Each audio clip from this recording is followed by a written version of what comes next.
While I was deployed in Okinawa, my father sold my house to pay off my deadbeat brother. When I returned home, they stood on the porch laughing, "You're homeless now." I simply just smiled. "What's so funny?" They snapped back. I replied, "The house you sold was actually." Imagine walking through the front door of your own home, fresh off a military deployment, only to be told by your father and brother that you're now homeless. That feeling, that gut punch of betrayal, is something no soldier should ever have to face. The chill of the autumn air bit at my skin, a stark contrast to the humid Okinawa sun I'd just left behind. My boots, still caked with island dust, crunched on the familiar gravel of my driveway, a sound that usually meant peace. But that day, it was shattered by two figures on my porch, their faces twisted into unsettling smirks. Barely out of the taxi, my sea bag still heavy on my shoulder, I saw them. My father, David, and my older brother, Brandon, looking like they'd been rehearsing this moment. Not a "welcome home, Ava," or a hug. Instead, David's voice cut through the air, colder than any weapon I'd ever encountered. "You're homeless now." Just like that. It hit me like a physical blow, harder than any blast wave I'd ever felt downrange. My breath hitched. "What are you talking about?" I managed to choke out. Brandon snorted, a laugh bubbling up as he took a swig of his beer. "We sold your house, sis. Try to keep up." They actually laughed. Laughed. At me. Their daughter. Their sister. Coming home from an overseas rotation to find absolutely nothing left. David gestured with a dismissive flick of his hand towards the door, as if this whole devastating moment was just a casual conversation. "Your brother needed help," he stated, a familiar refrain. "Family sacrifices for family. You weren't here. You didn't need the place." Then came the line that truly twisted the knife, revealing how utterly insignificant they thought I was. "You Marines bounce around anyway. What difference does a house make?" The rage should have consumed me. I should have screamed, cursed, shattered into a million pieces right there on the driveway. But instead, a slow, almost glacial smile spread across my face. It was a smile that didn't reach my eyes, a smile that made their casual smirks falter, turning into confused frowns. "What's so funny?" David snapped, clearly unnerved. "The house you sold," I began, my voice dangerously calm, "was actually, well, to understand that, we need to go back. Because this wasn't some unfortunate accident. This wasn't a sudden, regrettable mistake. This betrayal? They planned it. They just didn't plan it nearly as well as they thought they had." Let's rewind 3 months. I was stationed in Okinawa, halfway through a 6-month rotation. Short duty. Not exactly thrilling, but it meant predictability. And for a Marine, predictability is a rare, precious gift. My off hours were always spent doing the same thing, calling home. Checking on my house, making sure everything was still standing. I'd owned that place for 8 years, you know? Bought it myself after my second deployment. Every single renovation, every nail, every coat of paint came from my own hard-earned money. It was more than just a house, it was my stability, my anchor, my future. But every time I called, something felt off. David would answer, sounding annoyed, as if I was interrupting something far more important. My brother, Brandon, the eternal finding himself project, had moved back in with Dad after, surprise, losing another job. Whenever I'd cautiously ask about his progress, David would jump to his defense. "He just needs a little time. He's working on it. Don't be so judgmental, Ava." In the background, I'd hear dishes clattering, unfamiliar voices. Once, just once, I heard a man yell, "Did she send the money yet?" The call dropped 2 seconds later. I tried to push it all away, to give them the benefit of the doubt. I'd been gone my entire adult life, after all, training, deploying, bouncing from base to base. Maybe I just didn't understand the dynamics back home. Or maybe I just didn't want to.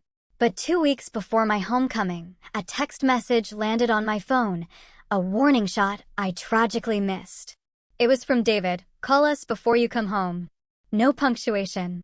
No explanation. Just those 6 chilling words. I stared at it, that familiar cold twist blooming in my gut, the one every Marine knows. Something's wrong. Something's coming. But duty hours were relentless that week. By the time I finally had a moment to call, it went straight to voicemail. Twice. It's nothing, I told myself. My flight was booked. Leave approved. I'd be home soon enough to sort it all out. And there I was, standing in my driveway, staring at the very people who were supposed to be my family. The dawning horror that they had sold the roof over my head to pay off Brandon's gambling debt. I didn't know the exact details then, not yet. But the guilt was in David's shifty eyes and the shameless, self-justifying arrogance in Brandon's posture. You just know when someone's done something despicable and then convince themselves they were the hero of their own warped story. Brandon lifted his beer again, almost in a toast. Don't look so shocked, sis. You were gone. Dad had power of attorney. Easy process. You'll get over it. My jaw tightened, a steel band clamping down. But the smile? It stayed. In fact, it grew. A little wider. A little colder. Is that what he told you? I asked, my voice a soft, dangerous murmur.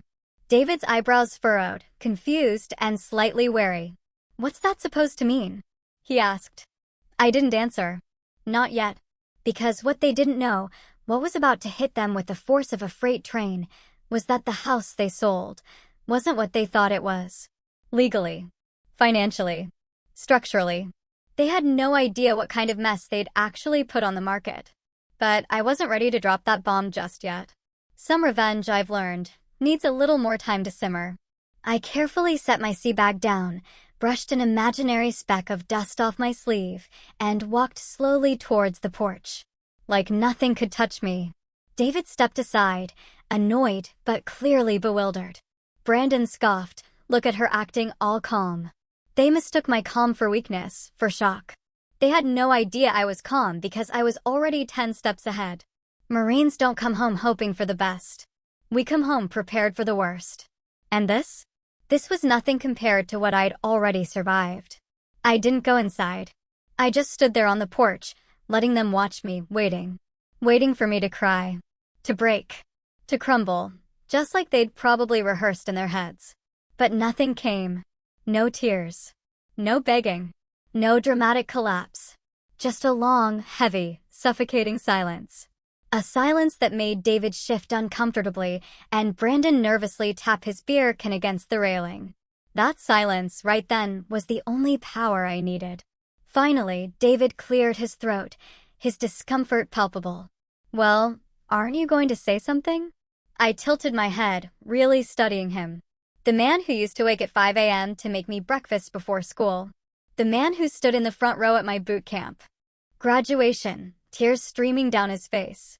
The man who hugged me so tight before my first deployment I could barely breathe. When had that man disappeared? When did I stop being his daughter and become a convenient backup bank account instead? When did you sell it? I asked, my voice as steady as a rock. 3 weeks ago, he mumbled. It was the right thing to do. Your brother needed help. There it was. Always about Brandon's needs. His next fix. His next crisis. His next self-inflicted wound. And you didn't think to call me? I pressed. He scoffed, a dismissive wave of his hand. You were overseas. Busy. You Marines have your heads in the clouds. Always too busy to pick up a phone. I just stared. That's interesting, I said, a dangerous calm in my tone. Because I called every week. Brandon rolled his eyes, a theatrical sigh. Oh, here we go. I turned my gaze to him. Did you know? Did you actually sit there and watch him sign away my home?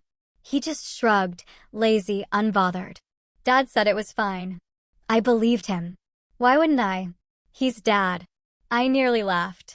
The sheer, breathtaking lack of self-awareness. But instead of arguing, I walked down the steps, taking a slow, deliberate lap across the yard. The cold Washington air felt strangely cleansing. The house looked the same from the outside, white siding, perfectly trimmed hedges, the flagpole I'd installed after re-enlisting. But it didn't feel the same. Something profound had been broken, something far deeper than a deed or a signature. From behind me, David called out, "We put the money to good use. Your brother's debt is handled. He's safe now." Debt. That word settled in my stomach like a lead weight. Brandon wasn't the type to pay off debt. Brandon was the type to create debt, like it was his life's hobby. And David? He enabled it. Every single time. I walked back, step by painful step, until I was at the bottom of the porch stairs. You too, I said, my gaze sweeping over both of them. Do you want to tell me the whole truth? Or do you want me to find it myself? David's jaw tightened. Brandon drained his beer and crushed the can with a defiant crunch. What truth? He challenged. You're blowing this way out of proportion. Really? I asked. Because when I left, this house was paid off. No debt, no liens, nothing pending. For you to sell it fast, you'd have needed cash buyers. That screams desperation. Whose desperation? Brandon's eyes flickered, just for a second. But I caught it. My brother's, I said softly. So, let's hear it. Gambling? Drugs? Loan sharks? Which was it this time? David exploded. Stop interrogating your brother like he's some criminal. I'm interrogating, I said, my voice cutting through his anger, because my house is gone. You were gone, he shot back, his own voice rising. Always gone. Always the Marine Corps. You think you're better than everyone. You think you don't need this family. My blood ran cold. I've been serving this country for 13 years, I stated, each word precise. And every single assignment, I came home to this house. My house. The one thing I worked for. The one thing that was truly mine. He waved a hand dismissively. You'll buy another one. You make good money, better than him. He pointed at Brandon like he was a helpless child, not a 39-year-old man who'd been bailed out more times than I could count. Something inside me cracked. Not broke, not shattered, but shifted. A fundamental understanding. I saw them both with horrifying clarity. David wasn't helping Brandon out of kindness. He was helping him because he needed someone to need him. And Brandon wasn't apologizing because he'd never had to. David always took the fall. And now, they'd taken something from me, assuming I was strong enough to lose it, strong enough to bounce back, strong enough to survive betrayal. That's the cruel irony of being the strong one. People assume you don't feel the knife when they twist it. Just then, the front door creaked open. A woman stepped out, blonde hair in a messy bun, sweatpants, clutching a mug that read, "Mama needs coffee." She wasn't David's new girlfriend. Not a neighbor. Someone else entirely. My heart hammered. Who are you? I asked, though I already knew. She offered a small, hesitant smile. I'm Sophia, the new owner. David winced, a pathetic flicker of guilt. Brandon shifted uncomfortably. My entire world tilted. This wasn't just sold. It was closed. Final. And yet, the smile never left my face. Congratulations, I said to her, my voice surprisingly steady. Did they tell you everything? Sophia blinked, confused. Everything. I glanced back at David and Brandon. Their faces, usually so self-assured, had paled a shade. Just enough for me to know I wasn't the only one standing on precarious ground. I turned back to Sophia. Did they tell you that the house you bought? I paused, letting the silence stretch, letting the tension build, letting David fidget and Brandon grip the porch railing like it could save him. Isn't actually in their name? Sophia's confusion deepened. Ava, don't. David's voice cracked, laced with a new, panicked fear. But I wasn't done. Not even close. Sophia blinked at me, her expression a mix of bewilderment and alarm. She looked like the kind of woman who avoided conflict her whole life, gentle, polite, the type who'd apologize if someone bumped into her. And here she was, unwittingly caught in a storm she didn't even know existed. She clutched her coffee mug tighter. What do you mean, not in their name? The paperwork. Oh, I'm sure the paperwork looked official, I said, keeping my voice even, almost conversational. But paperwork only tells one side of the story. My gaze landed squarely on David, holding his eyes, letting the silence drag, letting him feel the full, crushing weight of what he'd done. His face flushed a deep, ugly red, the kind that comes from shame violently mixed with cornered anger. Brandon muttered something under his breath, but even his smirk had vanished. They both knew. They knew I wasn't bluffing. They knew I had something they hadn't accounted for, a truth that shattered their neatly crafted illusion of using my power of attorney like a golden ticket. "Ava, I don't understand," Sophia whispered. "Your father said." "My father says a lot of things," I replied dryly. "Let me ask you, when you bought this house, who handled the sale?" She glanced nervously at David, then back at me. "A man named Mark. He said he was helping your family with the transfer." I closed my eyes for just a second. Mark. Of course, it was Mark. An old acquaintance of David's, someone who always had a connection, always a deal. A man who thrived in the murky gray areas of anything involving money or property. The kind of man who'd show up at barbecues after David remarried, bragging about flipping houses without ever lifting a hammer. The kind who knew exactly how to turn desperation into profit. "Did you sign anything with an attorney present?" I asked Sophia. She shook her head. "He said it wasn't necessary. He said the family wanted it, quick." That last word, quick, cracked a little, revealing a sliver of her dawning horror. Quick. That's how these things happen. Quick sales. Quick transfers. Quick lies. Quick destruction. Behind me, David lunged a step closer, his voice shaking now, a volatile mix of anger and desperate fear. "Ava, don't do this. We're family." "That didn't stop you," I shot back, my voice flat. "Family didn't matter when you needed quick cash. It was for your brother," he shouted, throwing his hands up. "And what about me?" I asked quietly, my voice breaking slightly despite my resolve. "When did I stop being your child? When did I become expendable?" For the first time since I'd set foot on that porch, he had no answer. Sophia finally spoke again, her voice small. "What do we do now?" "You," I instructed, turning back to her, "get a lawyer. And you tell them everything. And you stop speaking to David outside of official channels, because the deeper you let yourself get involved with this situation, the worse it will be for you." She nodded slowly, clutching her mug like it was the last solid object in her crumbling world. David pointed a trembling finger at me. "You're ruining everything." I shook my head, a deep, weary sigh escaping me. "No, David. You ruined everything the minute you treated my service not as a sacrifice, but as an opportunity." Brandon muttered something about marine attitude, but his words barely registered. I was already stepping off the porch, lifting my sea bag once more. My boots crunched against the gravel, each step a deliberate farewell.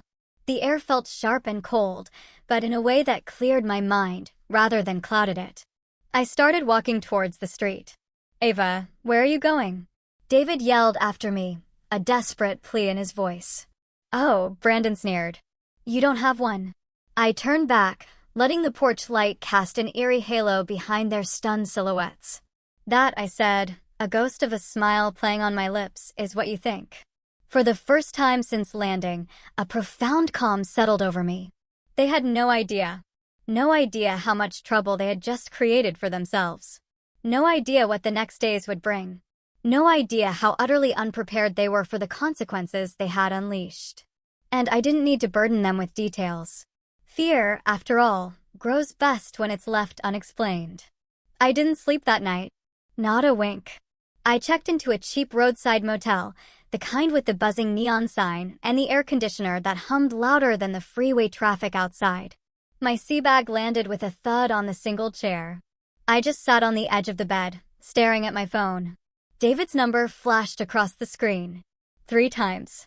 I eventually turned the phone face down, letting it ring itself into silence. I just wasn't ready to talk to him.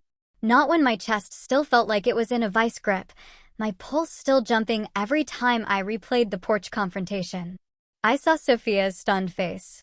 Brandon's guilt, poorly disguised as bravado. And David, with his anger, his endless excuses, his insistent mantra that it was for the family. It's funny, isn't it? People love to use the word family when they need something from you. It's amazing how rarely they remember it when you need something from them. The motel room smelled like stale carpet and cheap lemon disinfectant. I took a scalding shower, hoping to wash away the day, but even after the hot water ran cold, the suffocating heaviness didn't lift. So I climbed back onto the bed, switched on the flimsy bedside lamp, and pulled out the folder I'd been carrying since Okinawa. Paperwork. Notes, screenshots, emails.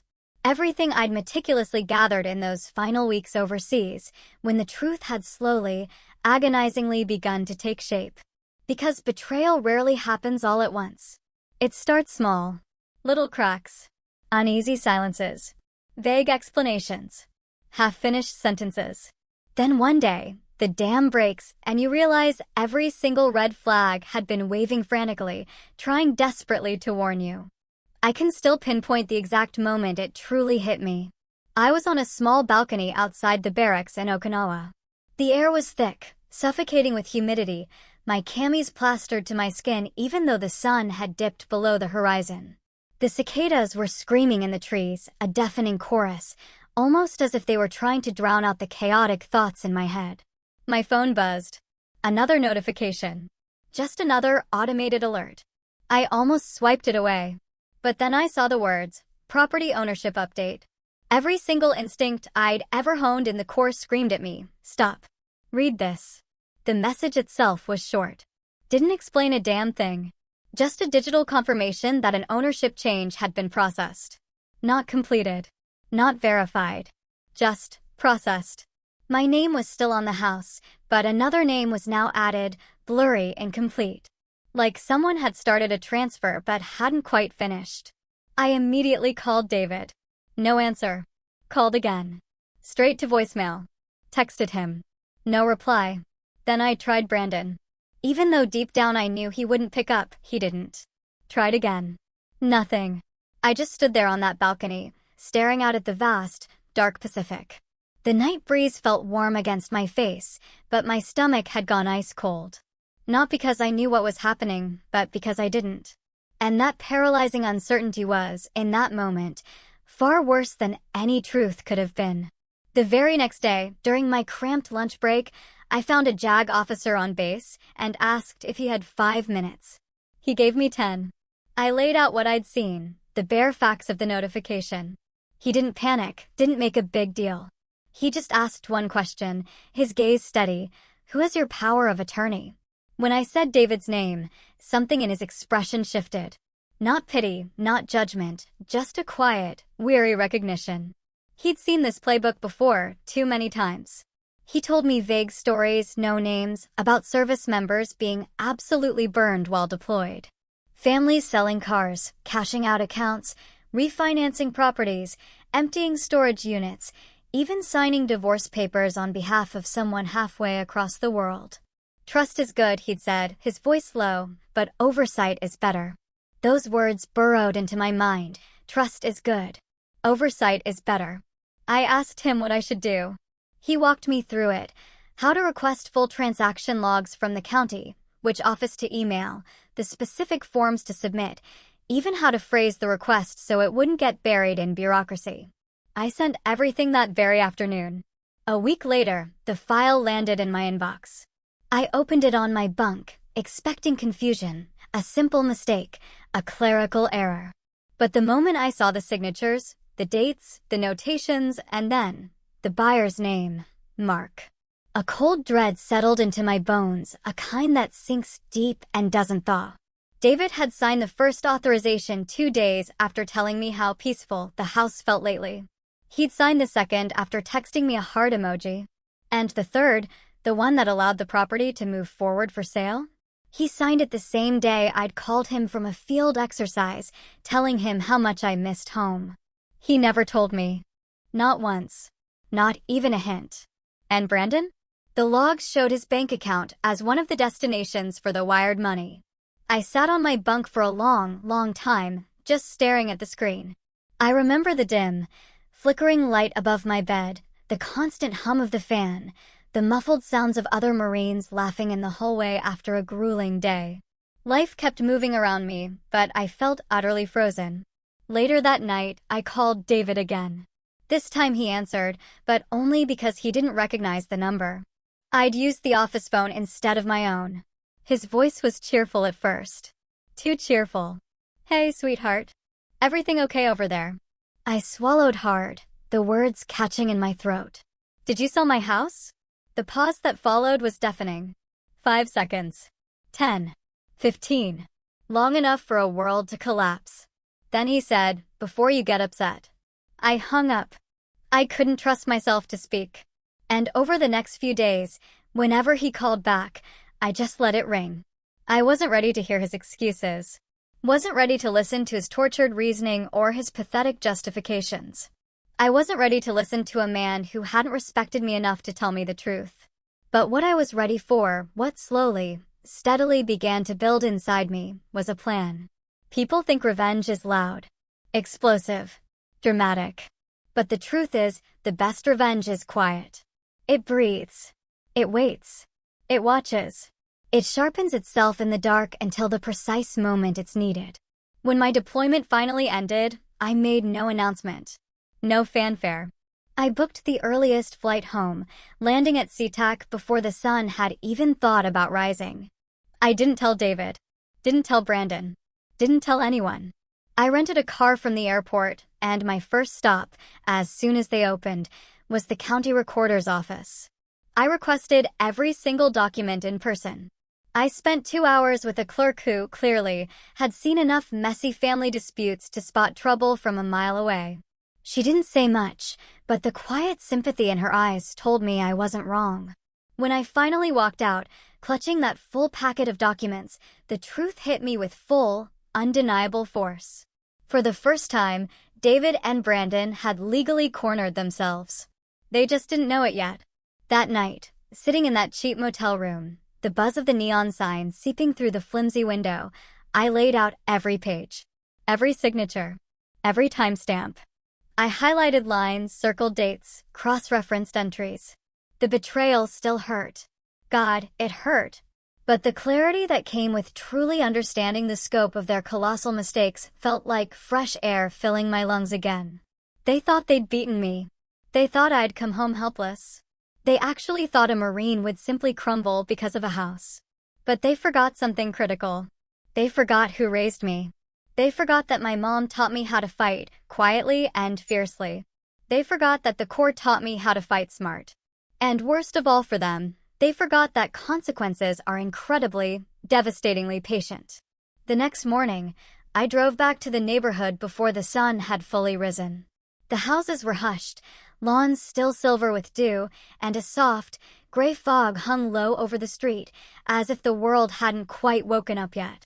I parked a few houses down from mine and sat there for a moment, letting the engine tick itself into silence. It felt profoundly strange, sitting so close to a place that had once been my sanctuary, now occupied by strangers, all because the people who should have protected me decided I was expendable. I watched the porch light flicker on. Sophia stepped outside in a light jacket, looking like she hadn't slept much either.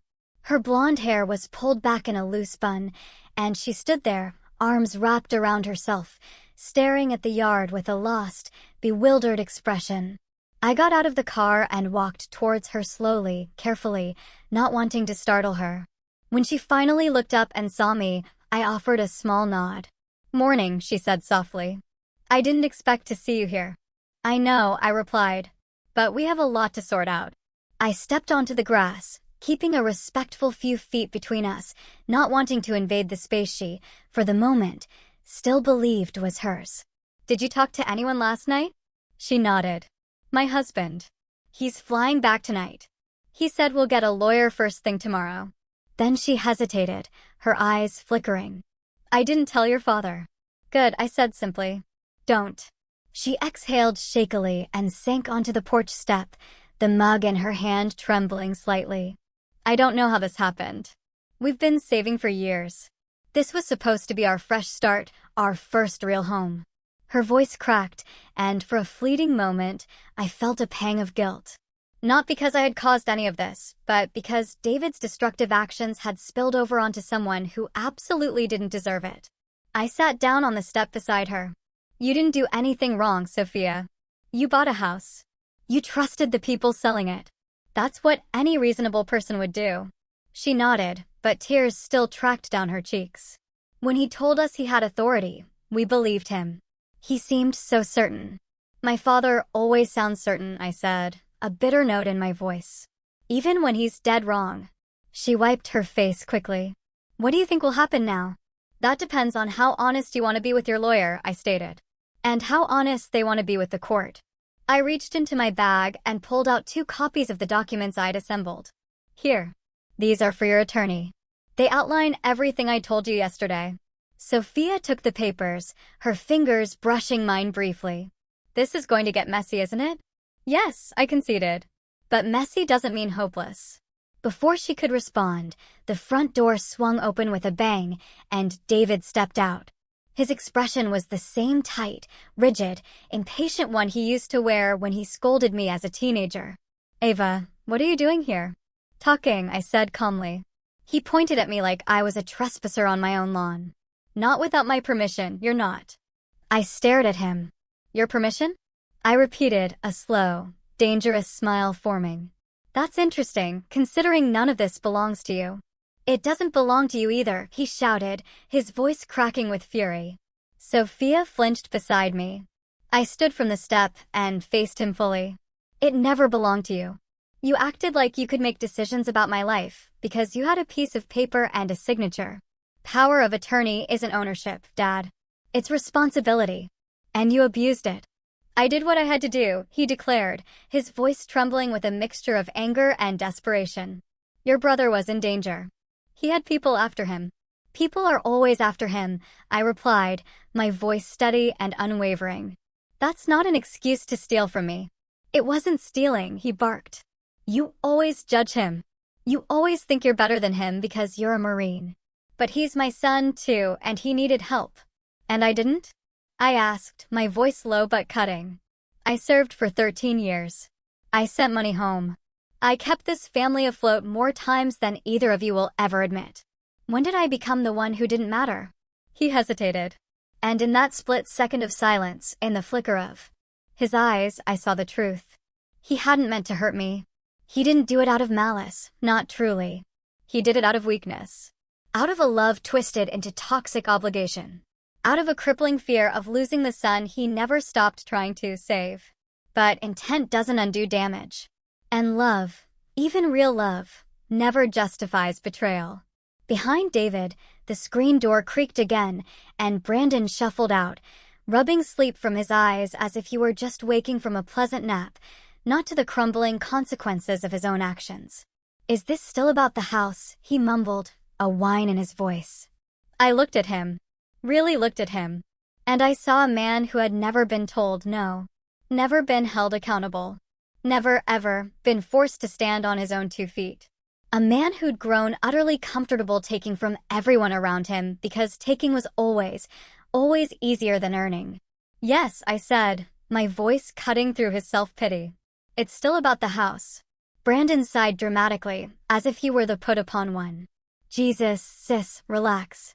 It's not like your dad. You can rebuild. It's not the end of the world. No, I agreed, my gaze unwavering. It's not the end of mine. But it might be the end of yours. His face twisted. Is that a threat? No, I stated calmly. It's a prediction. Just then, a car slowed on the street, then stopped directly in front of the house. The driver rolled down the window. Everything all right? I heard yelling. It was Mr. Jenkins, the neighbor who'd lived 2 doors down since I bought the place. A retired Navy man, the kind who mowed his lawn in perfect diagonal stripes and flagged down the mailman to chat about base news. He recognized me immediately and stepped out of his car. Staff Sergeant Ava, he said, a surprised smile. Didn't know you were home. Just got back, I replied, my voice tighter than I intended. His brow furrowed as he glanced at David and Brandon, then at a visibly shaken Sophia. Something going on here? David stiffened. Private family matter. Actually, I interjected, looking directly at Mr. Jenkins. It's not. Mr. Jenkins waited patiently, like the old sailor he was, letting me speak. I explained, simply, calmly, what had happened. The sale. The fraud. The misuse of power of attorney. I didn't embellish. I didn't accuse. I simply stated the cold, hard facts. When I finished, he whistled softly. That's not good. No, I said. It's not. You call the sheriff yet? He asked. David spun towards him, panic flaring in his eyes. No one needs to call anyone. We'll settle this ourselves. Sophia shook her head, a quiet, resolute act. No, she said softly. We won't. I'll be calling my attorney today. And I'll be contacting the VA legal office, I added, my voice firm. They need to be involved. David's face utterly collapsed. Ava, please don't do this. We're family. I looked at him for a long, heavy moment. I know, I said softly, the words a raw ache in my throat. That's why this hurts. He swallowed hard. I made a mistake. You made several, I corrected, my gaze unwavering. And now we deal with them. For a moment, the world stood still. No one spoke. A bird chirped somewhere. A car drove by. The world kept turning, even while ours felt like it was falling apart. I turned to Sophia. You should go inside. You've got a long day ahead. She nodded, a silent thanks, and slipped back into the house.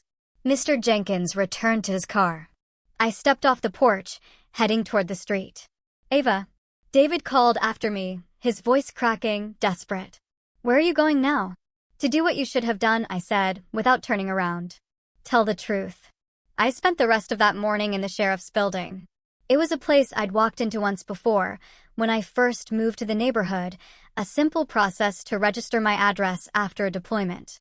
Back then, it was a few signatures, a polite greeting, an older deputy thanking me for my service, and handing me a local ordnance pamphlet. This time, the energy was entirely different. I wasn't Staff Sergeant Ava checking in.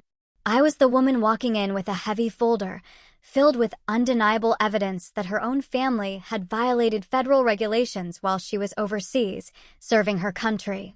The deputy at the front desk, a kind, retirement-aged man with silver hair and glasses perched low on his nose, recognized me almost immediately. Well, I'll be, he said, a faint smile. Ava back in town already? Came home to a problem, I replied, my voice flat. He looked up fully then, his smile vanishing as he studied my expression, taking in the folder clutched tightly to my chest. He nodded slowly. Let me get Lieutenant Miller. Within minutes, I was sitting across from Lieutenant Miller in his office. He was younger than the front desk deputy, but older than me, perhaps late 40s, with that tired authority that comes from 2 decades of putting out other people's fires. I laid the thick folder on his desk. He opened it, his eyes scanning the first few pages, and let out a long, quiet sigh.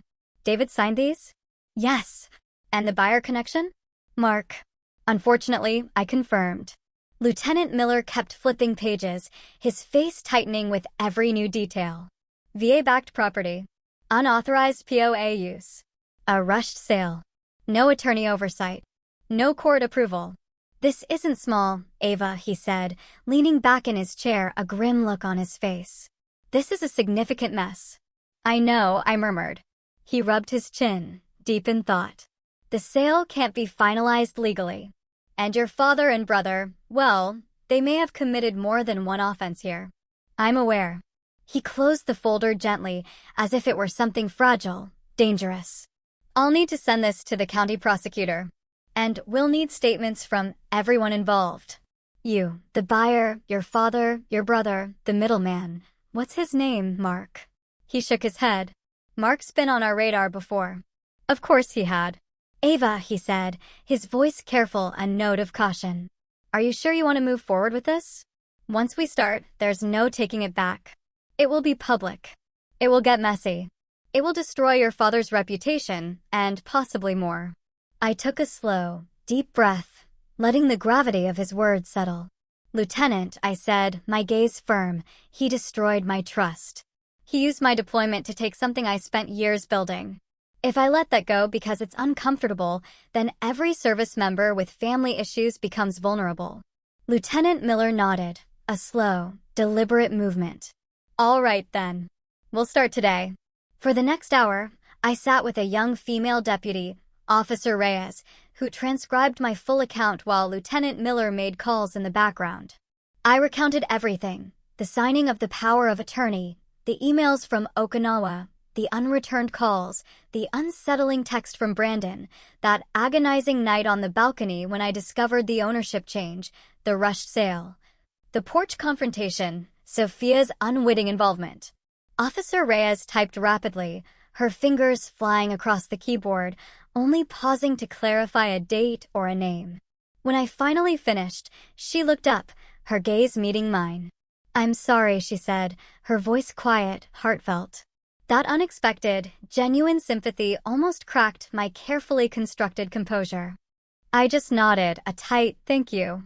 Stepping out of the sheriff's building, the afternoon sun was high, a welcome warmth on my skin.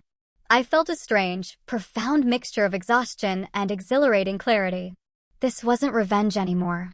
Not in the childish, emotional sense. This was accountability. And accountability, I realized, takes relentless work. Sophia called me later that afternoon. Her voice was trembling as she told me her attorney had confirmed everything. The sale was indeed invalid. She had grounds to pursue legal action, not just to reverse the transfer, but to hold both Mark and David liable for damages. "I didn't want any of this," she whispered, a broken sound. "I just wanted a house." "I know," I said gently. "And you'll get one. But this one needs to be fixed first." She asked if I'd be willing to speak with her attorney directly. I agreed without hesitation. An hour later, I was on a conference call, walking through every excruciating detail again, letting the lawyer interrupt, ask questions, confirm timelines. The more I talked, the calmer I felt, like every word was lifting another suffocating weight off my chest. But I knew the real confrontation, the truly difficult one, was still ahead. Around 8 that evening, just as the sky was fading into that deep, bruised blue between daylight and night, my phone rang again. This time, it wasn't Sophia. It wasn't the sheriff's office. It was David. For a moment, my thumb hovered over the ignore button. But something inside me, maybe the ghost of the father he used to be, made me answer. He didn't yell this time. His voice was small, tight, almost brittle. "Ava, the sheriff's office came by. I know. They said you filed a report." "I did." He let out a shaky breath, a sound of defeat. "You didn't have to do that." I closed my eyes, a wave of exhaustion washing over me. "I give you every single chance to be honest, David. You weren't." "I made a mistake," he said again, as if repeating the words would somehow make them meaningful or erase the damage. "You made a series of choices," I corrected, my voice firm. "And each one hurt someone." "It wasn't supposed to hurt you," he whispered, a broken sound. "Dad," I said, my voice heavy with the truth, "it was always going to hurt me. You sold my home." There was a long, excruciating pause. I heard him inhale, heavy and slow, on the other end. "Can we talk, in person?" he asked, his voice barely audible. "Yes," I said, "but not alone." He sounded wounded by that, a fresh hurt, but he didn't argue. "Okay, tomorrow morning. Your house." "My house?" I repeated, letting the words hang in the space between us, a quiet reclamation. "I'll be there." When I hung up, the motel room felt heavier than before. Not because of fear, that battle was over. What I felt now was the immense weight of endings and beginnings, tangled so tightly I couldn't tell which was which. I didn't sleep much that night either. But I wasn't restless. I was ready. The next morning, I drove back to the house. Sophia was already there with her attorney. Officer Reyes, the sheriff's deputy from yesterday, arrived shortly after. Then David and Brandon pulled up in David's old truck, both of them looking smaller, utterly diminished, in a way I'd never seen. David wouldn't meet my eyes. Brandon looked like he wanted the ground to swallow him whole. We stood in a loose, uncomfortable circle in the yard. No shouting. No dramatics. Just the quiet, suffocating tension of a truth finally cornered, with nowhere left to hide. David cleared his throat, a dry, nervous sound. "I didn't realize it was illegal," he mumbled, his voice hoarse. "I swear to God I didn't." "You didn't want to realize," I said softly, the words cutting. "There's a difference." Brandon mumbled something, but his lawyer, yes, he'd brought one, placed a firm hand on his shoulder, silencing him. Officer Reyes calmly outlined the next steps, statements, temporary restrictions on both David and Brandon regarding the property, the forthcoming investigation, the very real likelihood of charges. David's face went utterly pale at the word charges. He looked at me then, his eyes watery, broken. "I never meant for it to come to this." I know, I said, a deep ache in my chest. But you brought us here. Then I turned away, because there was truly nothing else left to say. For the first time in days, I walked toward the front door and carefully placed my hand on it. The paint felt cool beneath my fingertips, familiar in a way that made my throat tighten, a sudden, unexpected swell of emotion. I didn't open it. Not yet. But I stood there long enough to feel something returning, a faint, fragile sense of home. Not because the house was suddenly safe, but because the truth was finally out. When everyone eventually left that morning, the deputy, the attorneys, the neighbors who lingered near their windows pretending not to watch, I stayed in the yard long after the last car pulled away. The air was cool and still, carrying that quiet heaviness that settles over a neighborhood after a storm. David and Brandon had driven off without a word. Sophia and her attorney had gone to file their paperwork. And I stood alone on the small patch of grass I used to mow every Sunday morning, letting the silence settle around me like a blanket I didn't know whether to wrap myself in or shake off. Finally, slowly, cautiously, I opened the front door. It felt like walking into a memory that wasn't quite mine anymore. The living room looked different. Sophia had rearranged the furniture, added soft blankets, hung pictures of her family on the walls. But underneath those new touches, I could still see the ghost of my own life. The dent on the floor where I'd dropped a toolbox 3 years ago. The little scratch on the door frame from when I'd moved my dresser alone. The faint outline on the wall where my medals once hung. Homes change, but they remember. I walked through the place, room by room. Not to claim anything back in that moment, but to remind myself that I hadn't lost everything. The decision was now in the hands of the law, the attorneys, the county, and the VA. And for the first time since this nightmare started, I trusted that process more than I trusted anything my father could say or do. The last room I visited was my bedroom. Sophia had put up crisp white curtains that fluttered in the soft breeze from the cracked window. The bed was different, the color scheme, the smell. But the bones of the room were the same.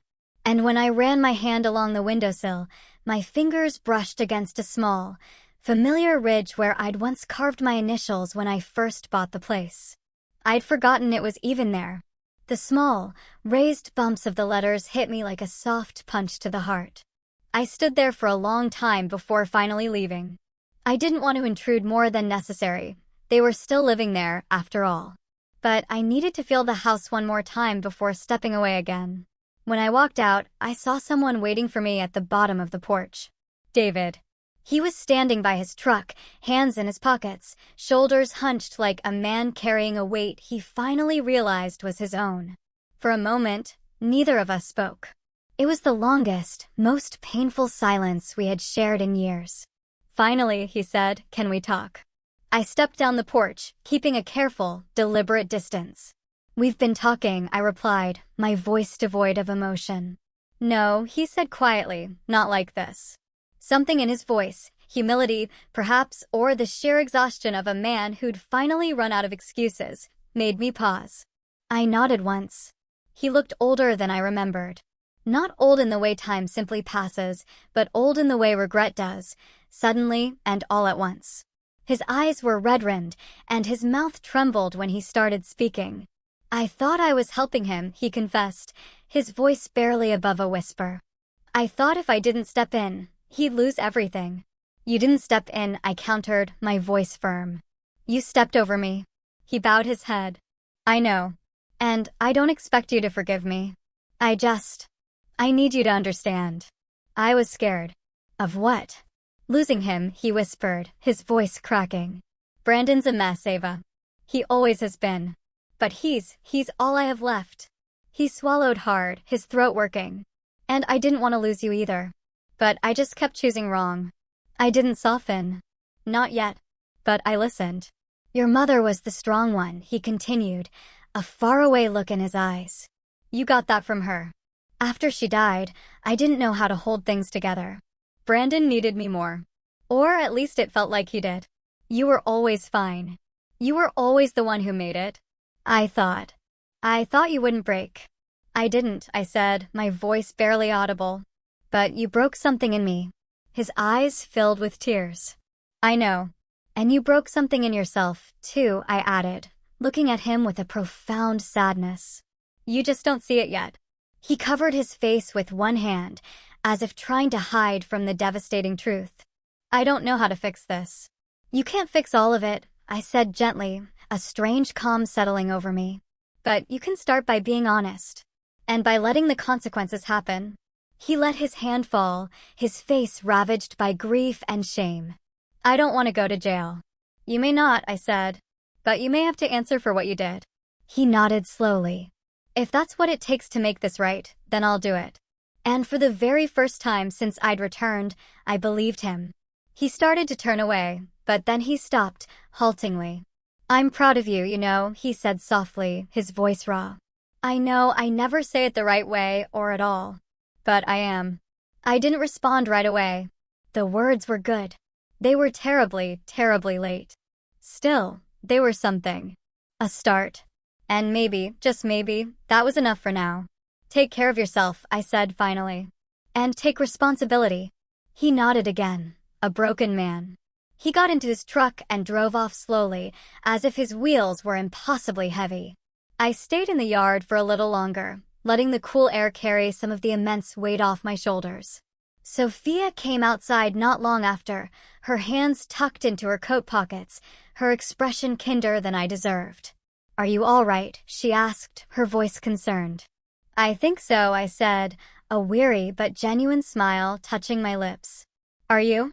We will be, she answered, a newfound strength in her tone. It'll take time, but we'll figure it out. I'm glad, I told her, truly meaning it. No matter what happens, I want you to land on your feet. She smiled a little. You too. The next weeks unfolded slowly, deliberately. Attorneys met. Papers were filed. Mark, the crooked middleman, vanished for 2 days until the sheriff found him hiding in a friend's dilapidated trailer.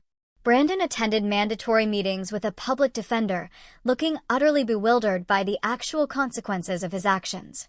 David gave a statement that lasted 3 grueling hours and left him pale and shaking, but he didn't back out. He faced what he had done. And the house? After enough legal wrangling to fill an entire filing cabinet, the sale was officially voided. Sophia and her husband were reimbursed through the county's emergency fraud fund while they pursued compensation from Mark. My house remained mine. It would be months before everything settled enough for me to move back in, for the dust of chaos to truly clear. But that was okay. Healing, after all, takes time. The day I finally stepped inside as the official, undisputed owner again, I walked through each room slowly, letting every memory flood back through the walls. This time, though, there was something else. Peace. Not perfect peace. Not complete peace. But a quiet acceptance. A gentle, profound stillness I hadn't felt in years. I stood in the middle of the living room, a soft whisper escaping my lips, I'm home. But the truth was so much bigger than just that. I wasn't merely home. I was whole again. In a way that betrayal couldn't break and forgiveness didn't erase, but softened, like something sharp finally losing its cruel edge. This journey was painful, but it forced me to reclaim my home and my boundaries. It's still hard to process everything. So tell me, if you found yourself in a situation like this, with your own family betraying your trust, what would be your first move? How would you pick up the pieces? Share your thoughts and advice in the comments below. I'm genuinely curious to hear what you all think.